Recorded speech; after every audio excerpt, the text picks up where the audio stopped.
Darius Williams, a 16-year-old, was singled out and humiliated at the airport simply for being himself, forced through a humiliating extra screening while passengers watched in uneasy silence. Officers Miller and Price mocked him with sneers and jokes, turning routine security into a display of blatant unfairness. But everything changed the moment his father, Brigadier General Marcus Williams, returned from deployment and confronted the officers, instantly flipping the power dynamic. Just wait until you see how Darius, once humiliated, stood tall with his father's support, and how justice finally prevailed in this unforgettable showdown. Darius Williams was just like any other teenager at the airport that morning, 16 years old, a little nervous about traveling, and holding tightly onto the straps of his backpack. The line for security was long, but he didn't mind. He was excited to see his father, who was scheduled to land later that day. For now, all he needed to do was get through the checkpoint. But before Darius even reached the conveyor belt, two transportation security officers, Officer Miller and Officer Price, had already noticed him. Their eyes lingered a little longer than necessary. They didn't see a boy waiting his turn. They saw something else.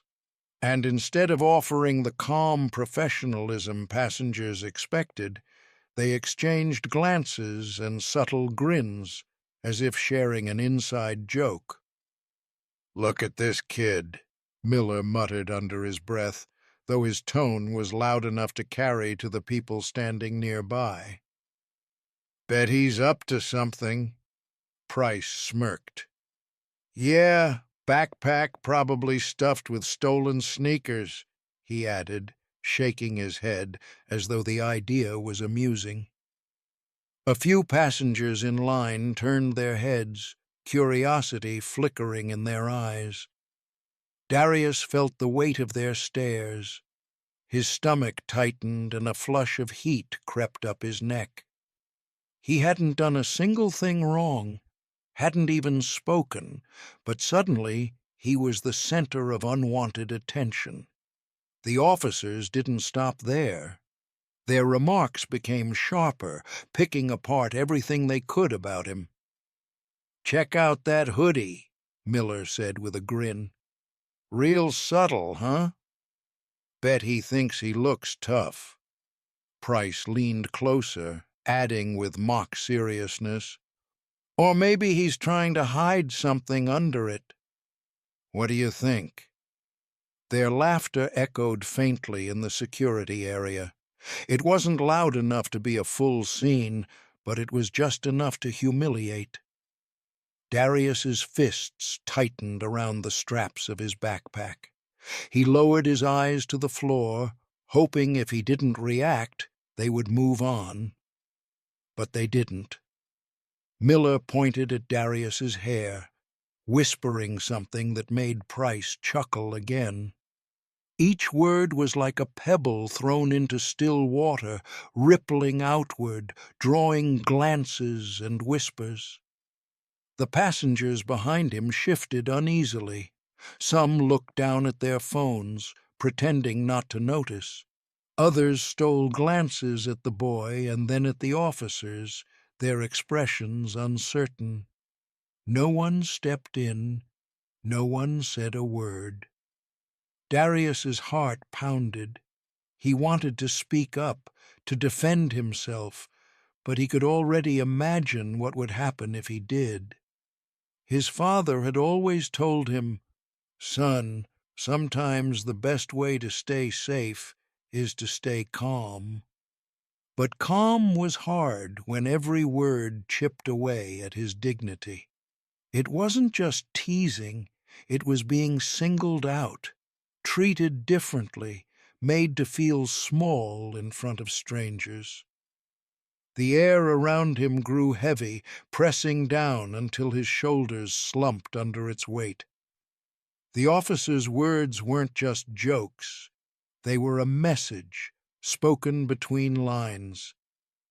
You don't belong here like everyone else. Still, Darius stayed silent. His chest burned with anger, his throat tight with words he couldn't say. He stared at the gray tiles beneath his sneakers, focusing on the rhythm of his breathing. One breath in, one breath out.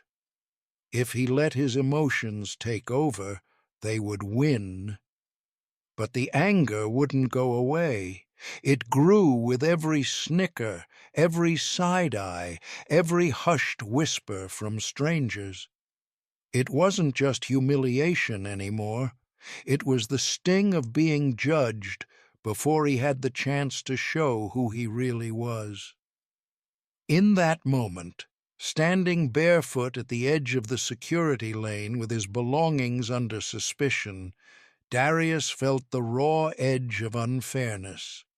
And it wasn't just about him. It was about every time someone had been treated this way and told to just accept it. The line moved forward, but time felt slower for him. The officer's mocking still rang in his ears, and though he didn't know it yet, this painful moment of anger was only the beginning of a story that would shift entirely when his father arrived. Because sometimes life has a way of revealing the truth, and when it does, those who mocked are forced to face the weight of their own words. They steered him toward a curtained alcove beside the conveyor belt like he was a piece of luggage that needed inspection. The alcove's fluorescent light hummed with an impatient buzz. Darius's hands trembled so badly his wallet slid against the lining of his jacket when an officer reached for it. He felt small, exposed, like whatever dignity he'd carried into the airport was being unpacked and inspected in front of strangers. His father's voice came back to him, clear as a memory. Keep your cool. Respect, even when others don't show it. He clung to it like a lifeline.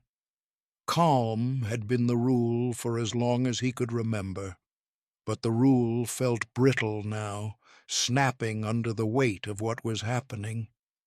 Humiliation arrived first, heavier than fear. Fear might have pushed him to run.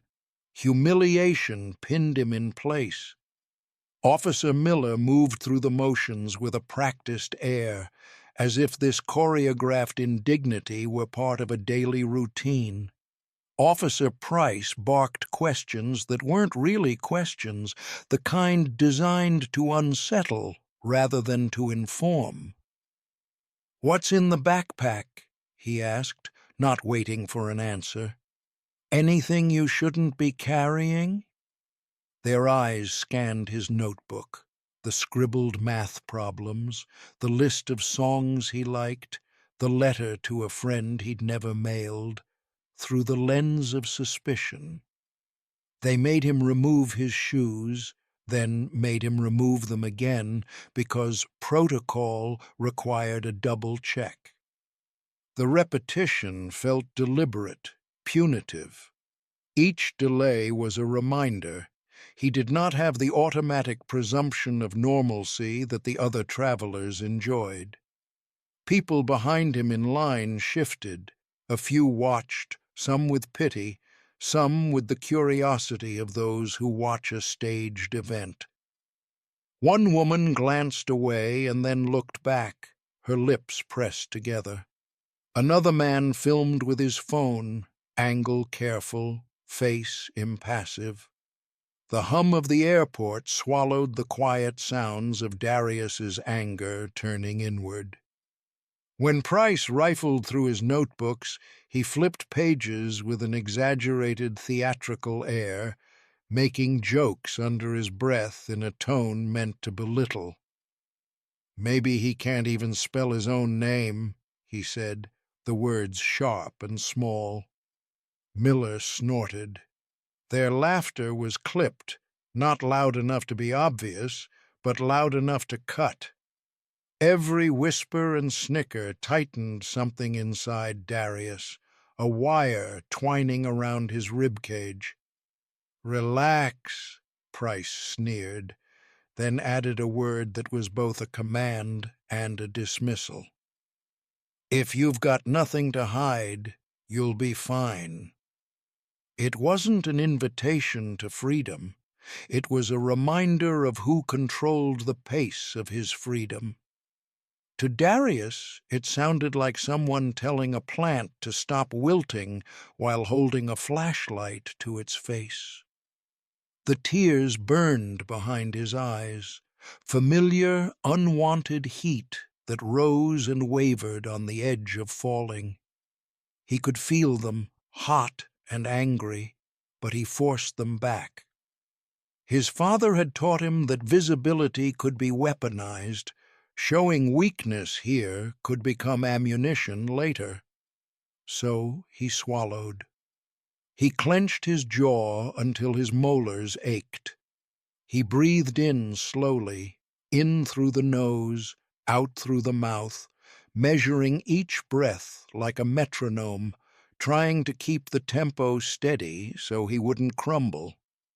Inside, the humiliation baked into a different, sharper feeling: indignation.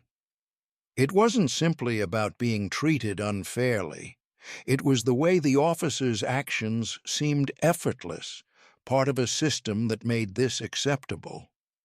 The indignation grew into a chorus of all the times he'd been watched in classrooms, followed in stores, judged before his words had even formed.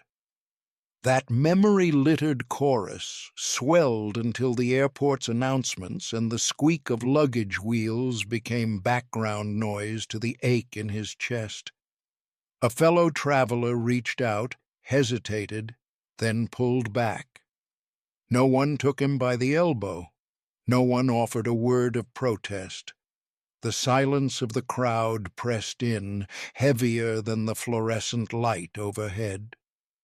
Darius felt the weight of 100 eyes, most neutral, some sympathetic, and a few openly approving of the spectacle. Feeling so surrounded and still alone was a hollow ache. When the screening finally ended and his things were returned, it was done with an indifferent shrug, as if an apology would have been the true transgression. He slid his sneakers back on, the laces fumbling beneath fingers that still shook. He forced his shoulders back, arranging the backpack as though it still fit neatly on him. He walked away, but the officer's jokes clung to him like dust. The humiliation settled into his bones and would trace the shape of the rest of the morning. Yet under that weight, something else stirred. Not yet courage or triumph, but the first stubborn ember of hope. The memory of his father's steady eyes, the thought that whatever this moment was, it was not the end of the story. As he stepped back into the stream of travelers, the terminal's speakers announced arrivals. Darius paused, the ember glinting like a distant promise. He did not know why his pulse quickened, only that the air felt different now, charged, like the moment before rain. The hum of the airport terminal carried on as travelers shuffled past security, pulling wheeled luggage and scanning departure screens. Darius had almost resigned himself to walking through the rest of the morning under the invisible weight of humiliation, his chest tight, his hands clenching the straps of his backpack. Then a sudden crackle over the airport loudspeaker cut through the monotony, sharp and commanding. "Attention, ladies and gentlemen! Please welcome home Brigadier General Marcus Williams, returning from overseas deployment." The words echoed across the terminal, and for a moment The bustling crowd fell into a collective pause. Phones were lifted, heads turned, and a ripple of murmurs spread through the waiting passengers. And then came the applause, a swelling sound that seemed to carry the weight of pride and relief all at once. Darius looked up, and for the first time that morning, something like relief sparked inside him. Through the terminal doors, framed by the bright daylight outside, strode a tall man in immaculate uniform, his shoulders squared with authority, his posture unwavering. Medals glinted across his chest, catching the light in flashes of gold and silver, symbols of service, courage, and sacrifice. The sight of him, Marcus Williams, his father, stirred a warmth in Darius's chest that had been absent for weeks. All the fear, the humiliation, the invisible walls pressing down on him seemed to retreat slightly in the face of this familiar presence.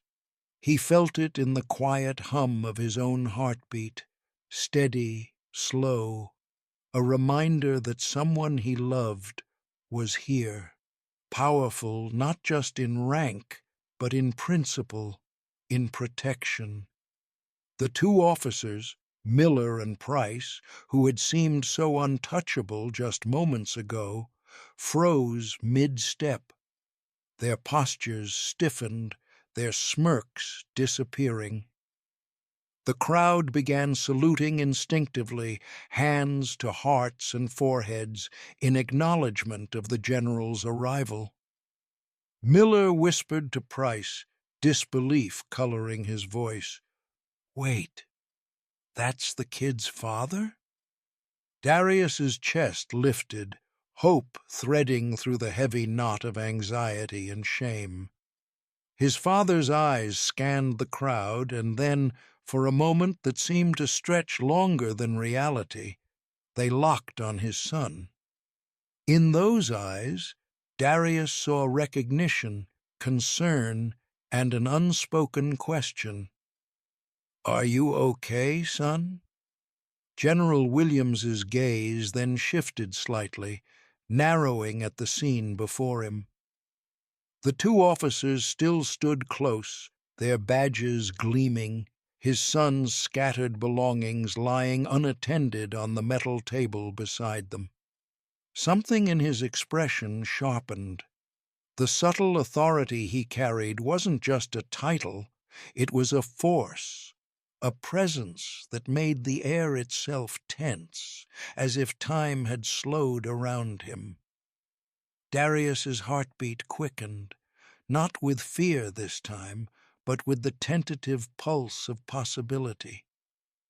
Perhaps the moment of injustice wasn't the final chapter. Perhaps things could shift. The thought was fragile, delicate, like the first light of dawn threading through dark clouds, but it was there, warming him from the inside out. Around him, passengers sensed the tension, too. Phones were raised not for gossip or spectacle, but in respect, in awe of the moment. A young boy, previously shamed, now stood under the gaze of someone who could and would protect him. The officer's earlier authority seemed to evaporate, replaced by a quiet, almost stunned hesitation. The laughter and judgment that had weighed so heavily now felt exposed, vulnerable.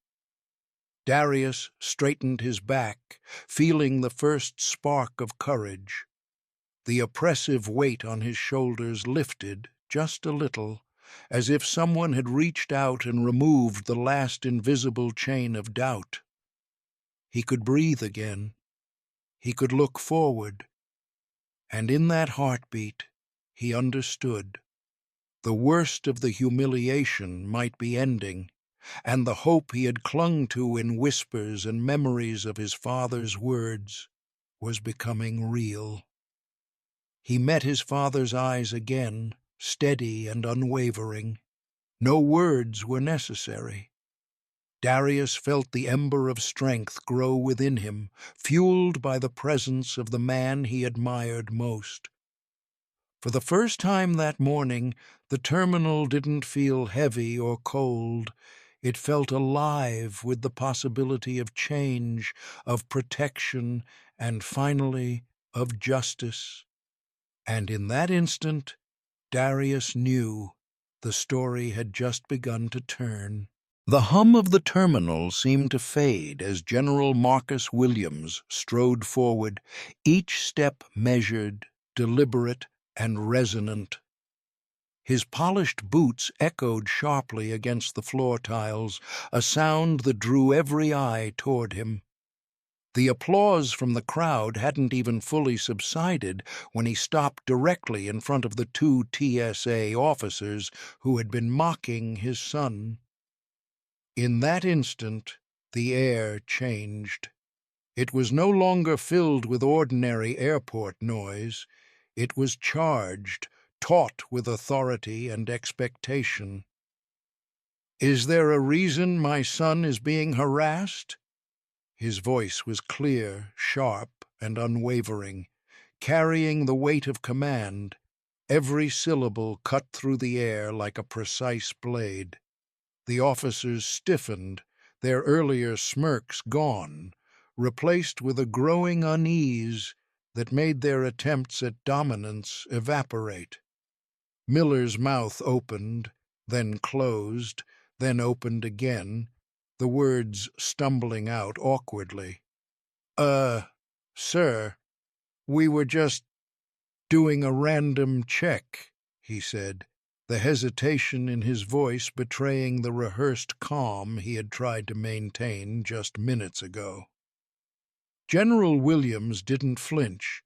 He leaned slightly closer, his gaze locking onto the officers with a steady intensity that made the space around him feel smaller, as though the walls themselves were leaning in. "Random or targeted?" he asked, the question precise, deliberate, impossible to ignore. "Because I will file a formal complaint, and believe me, it won't stop there." Around them, passengers began to notice the confrontation unfolding. Phones emerged, recording, but also holding a mirror up to the moment. The officer's previous authority now exposed as fragile and misplaced. The crowd, which had been silently watching Darius endure, now bore witness to the reversal. The same people who had been passive observers were now participants in a subtle but powerful act of justice. The weight of their collective gaze pressed on the officers, revealing the vulnerability in their bluster. Darius felt a rush of something he hadn't experienced in hours, or perhaps days. It was pride. Not just in his father, though that alone was immense, but pride in himself for enduring the humiliation, for holding steady despite the injustice. He straightened his back, feeling taller, stronger, more visible. The boy who had been mocked and doubted now stood as the son of a man who had served the nation, who had earned respect through courage and sacrifice. For the first time that morning, Darius felt shielded, not just physically, but in spirit. The officers shifted uncomfortably, their eyes darting to the floor and then to the crowd. Apologies were mumbled, awkward, incomplete, insufficient, but it was too late to regain the dominance they had exercised moments before.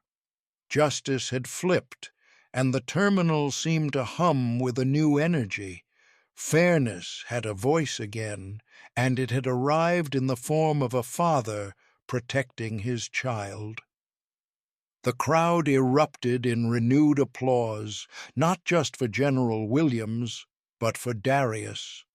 They applauded the endurance, the courage, the dignity of the young boy who had weathered the storm of mockery and remained upright, both physically and morally. The sound was louder, warmer, filled with recognition of resilience and humanity. Darius's chest swelled with a mixture of relief and exhilaration.